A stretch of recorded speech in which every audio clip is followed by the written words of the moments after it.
got time, watch this. Proof giants still exist in this world. And I look, there's this giant valley between us, and then there's a ridge across from us that's a little bit higher than us.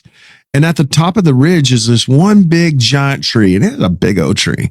And I'm sitting there, man, and I'm looking up at that tree. It's just beautiful mountains. And so while they're praying, I'm just kind of doing the Louis Engle. I'm rocking back and forth, and they're praying for me.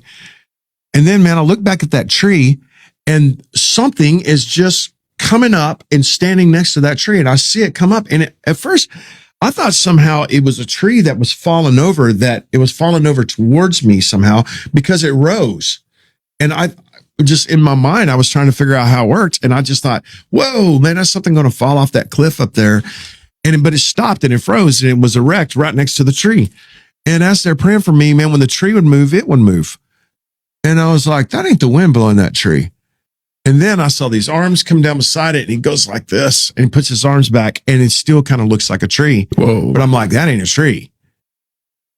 And then the more I sit there and looked at it while these guys are praying for me, so I'm like, 5 minutes goes by, 10 minutes goes by, and I'm thinking, and I'm praying in the spirit, and I'm thinking about this thing. Lord, what am I looking at? What is this?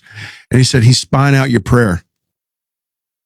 I'm like, he is spying out his prayer. And I'm like, somehow that thing can see us praying over here, and that thing can hear what it is that we're saying.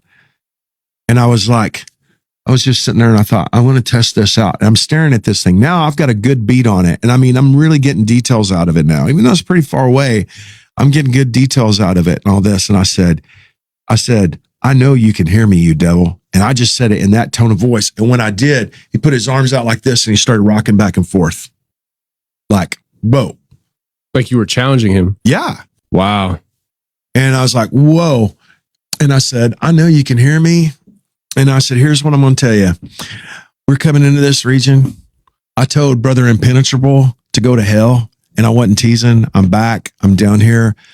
I don't know what you are or how you work, but I'll tell you who I am, and I'll tell you how I work.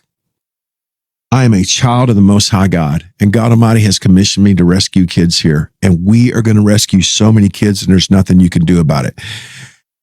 And I mean, it was just rocking back and forth, like bowing up. And I told my son, I said, Ben, he said, what? And I said, turn around and tell me what you see up there. And Ben turned around and he was staring. Ben's 34 now, and he was staring. And he's so chill, man. He just pulls out a chair and he sits down and goes, a freaking giant.